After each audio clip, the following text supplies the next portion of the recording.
She thought her best friend was living the dream, a rich husband, luxury cars, a perfect home, until envy made her take her place.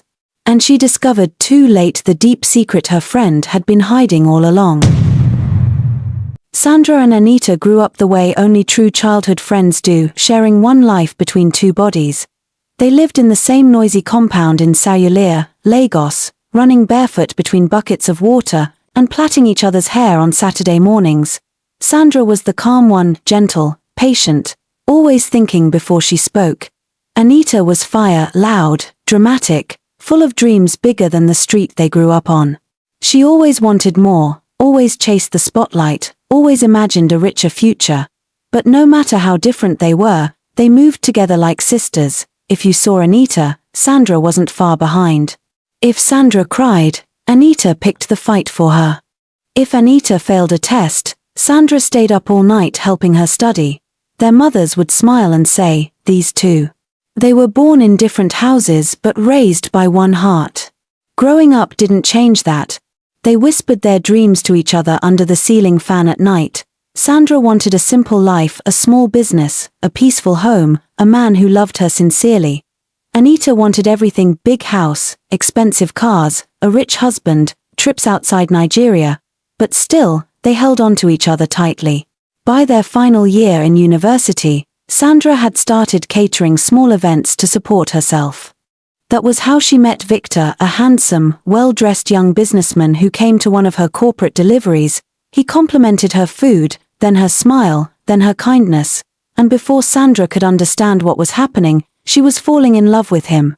Victor was everything she had prayed for: calm, respectful, generous, focused. He would bring her lunch unexpectedly, help her carry trays to events, even wait for her after class so she wouldn't walk home alone. Sandra couldn't believe God had sent her such a man. When she introduced him to Anita, Anita hugged her excitedly. Finally, our own Sandra has found love. And in those early days, Anita meant it.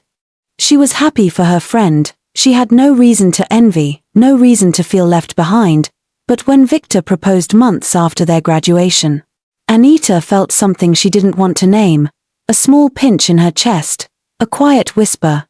Victor gave Sandra the proposal most girls dreamed about: a candlelit dinner in Victoria Island, roses covering the table, and a silver ring that sparkled like morning sun on water. Their wedding became the talk of Lagos, elegant, classy, overflowing with love. Sandra wore a gown that looked like it came straight from a bridal magazine. Victor stood tall beside her, smiling proudly. The hall glittered, the air smelled of orchids. And guests whispered, "Sandra has entered enjoyment. This is marriage." Anita stood beside her as maid of honor, smiling brightly for pictures. But somewhere deep inside her chest, something tightened, not hatred.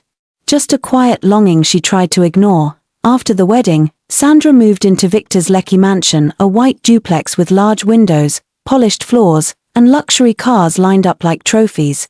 When Anita visited for the first time, she was stunned. Sandra had truly stepped into a world she used to pray about. A world Anita herself always dreamed of. Sandra welcomed her with a bright smile. She showed her the living room, the kitchen, the walk-in closet filled with lace, gold jewelry, and perfumes from abroad. Inside, Anita felt something warm and bitter rising. This should have been my life, but she swallowed it down and hugged her friend tightly, because at this point, her envy was still small, still soft, still pretending to be admiration. At first, Sandra truly believed her marriage would be everything she dreamed of: peaceful, loving, and blessed. Victor treated her gently, opened doors for her, and bought her small gifts just to see her smile. But slowly, quietly, the cracks began to show. It started with the nights he didn't come home. Sandra would sit in the living room waiting, her dinner growing cold, her eyes drifting to the clock as the hours passed. When Victor finally returned at 2 or 3 a.m., he smelled of alcohol. And sometimes, of another woman's perfume. When she asked softly, "Victor, where were you?" he would glare at her like she had insulted him. One night, her voice trembled as she said, "You didn't pick my calls." The slap came so suddenly that she didn't even feel the pain at first. Her ears rang. Her vision blurred. She froze, staring at him with fear she couldn't hide. Victor's anger vanished instantly. He grabbed her face gently. "Sandra, I'm sorry. You provoked me. You know I hate nagging." He kissed her forehead, and the next morning, he handed her a brand new iPhone and a handbag worth more than her rent before marriage. That became the rhythm of her marriage. He hits, he apologizes, he buys gifts, she forgives, he hits again. The more violent he became, the more expensive his gifts grew, as if he believed money could erase fear. Sandra wanted to tell someone, her mother, her sister, even Anita, but each time, shame gripped her throat like a hand. People admired her marriage. They envied her life. They called her lucky. How could she admit that the man who bought her diamonds also left bruises on her ribs? So she learned to hide everything. She mastered the art of makeup, concealer for her cheek, powder for her jawline, long sleeves for her arms. She smiled through pain and posted happy pictures online, pretending everything was perfect, and everyone believed her, especially Anita. Each time Anita visited, she admired the house as if it were a museum of luxury, the chandeliers, the white marble floors, the fresh flowers, the imported perfume Sandra kept on her dressing table. Victor would greet Anita warmly. "Ah, Anita, you're welcome. Hope traffic wasn't too bad." She would blush and laugh. "Thank you, sir." Sandra sat there smiling, hiding the swelling on her palm where Victor had squeezed too hard the night before. Anita's admiration slowly turned into longing. She would lie awake at night thinking, Sandra has everything. A mansion, cars, money, and a man who pampers her. If I had a husband like Victor, I would never complain. I would worship him. She didn't know the truth. Sandra never let her see it. So when Anita compared her own life, the small apartment, the unreliable boyfriends, the constant hustle, envy began to grow like a weed in her heart. At first, she suppressed it. She told herself, it's just admiration. But admiration turned into desire, desire turned into fantasy, fantasy turned into bitterness. She began to think Sandra didn't deserve what she had. She takes it for granted, Anita whispered to herself one night. If that man were mine, I would treat him like gold. Anita became more deliberate. She started dressing elegantly whenever she visited, fitted dresses, subtle perfume, jewelry that glittered under the lights. She laughed gaily around Victor, touched her hair softly when speaking to him, and praised him for everything. Victor, you're such a responsible man. Victor, you treat Sandra so well. Victor, any woman would be blessed to have you. Sandra didn't notice the tone, she was too busy hiding her bruises, but Victor noticed, not because he wanted Anita, but because he could sense her desperation. He smirked sometimes when she wasn't looking. Anita tried harder, helping him carry small items, sitting near him during conversations, offering to run errands. She even started posting pictures at Sandra's house, writing captions like, "Marriage is sweet when you marry your best friend." She wasn't referring to Sandra, she was referring to Victor. But no matter how hard she tried, Victor never looked at her with interest. He barely gave her more than polite attention, and that rejection cut deeper than she expected, because in Anita's mind, she deserved Sandra's life more than Sandra did. One evening, after another visit where Victor barely acknowledged her, Anita walked home bitterly. Her envy had grown into something heavy.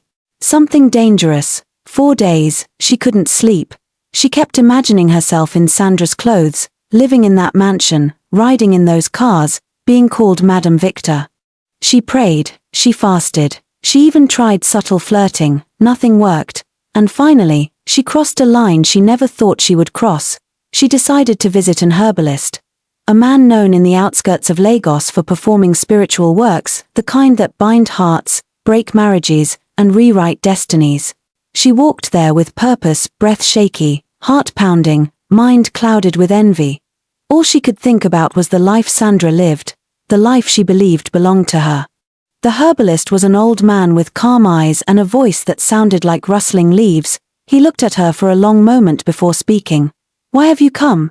Anita swallowed, her voice trembled, yet her desire was stronger than her fear. "I want Victor," she said.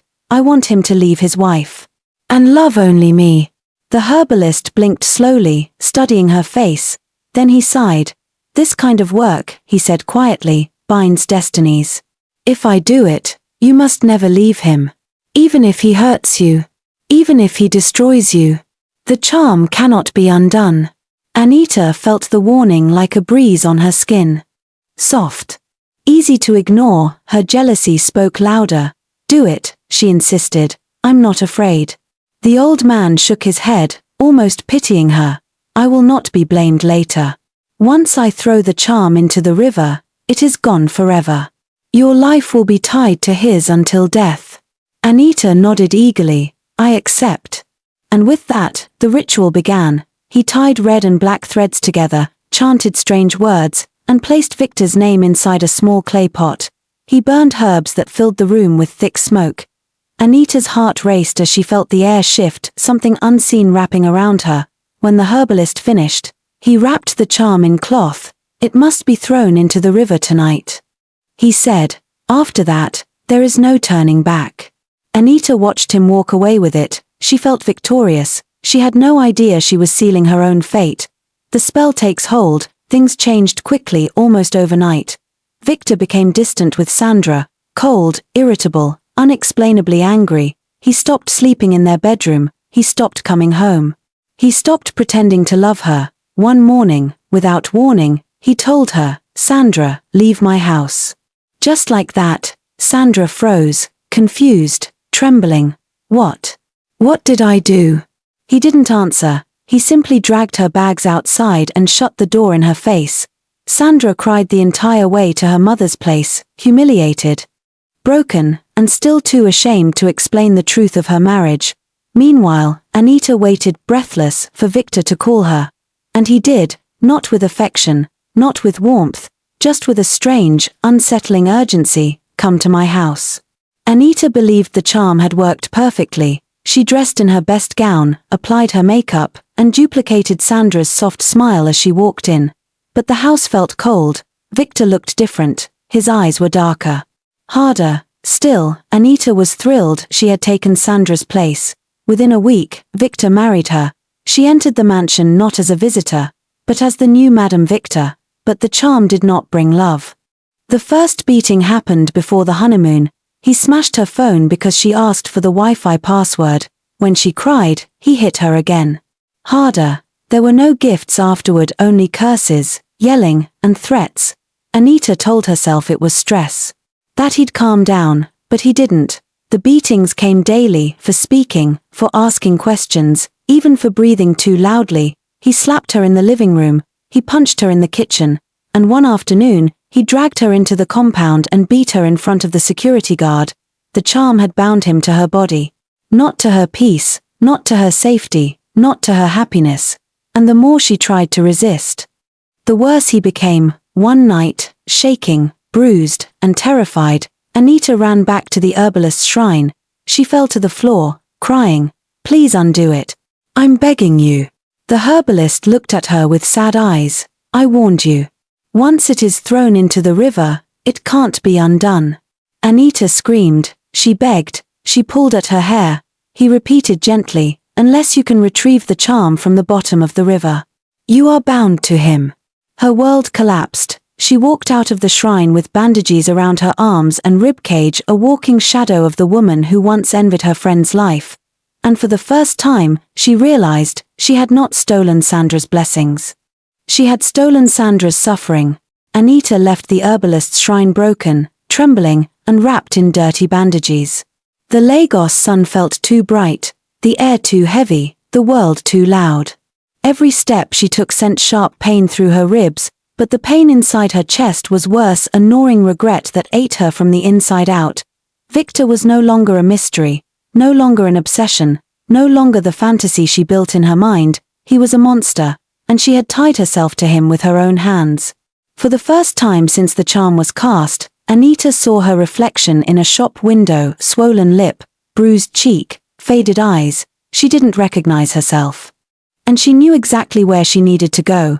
Sandra had moved back to Sarulia, renting a small self-contained room and focusing on her catering business. She had lost weight, but she had regained her peace, a kind of quiet strength that made her look more beautiful than any gold jewelry Victor ever bought her. Anita took a bike to Sandra's area. People stared at her wounds, But she didn't care. Her heart was heavier than her body. When she reached Sandra's door, she collapsed to her knees. Her voice cracked as she whispered, "Sandra, please open." Sandra came out with a bowl in her hand, startled by the sight before her. Anita lifted her tear-streaked face. "Sandra, please. I'm sorry. I destroyed everything. I took your husband. I wanted your life." She broke into sobs. "I did charms. I forced everything. And now, I'm dying inside. Please forgive me." Sandra froze. This was the same woman who stood as her sister for years, the same woman who betrayed her, the same woman who stole her home, the same woman who laughed behind her, and now she was kneeling, broken, bleeding, bandaged like a wounded animal. Sandra set the bowl aside and helped her stand. She didn't hug her. But she didn't push her away either. Anita cried into her palms, "He beats me every day. Even outside. Even in front of people. I tried to run. I tried to break the charm. The herbalist said, I can't."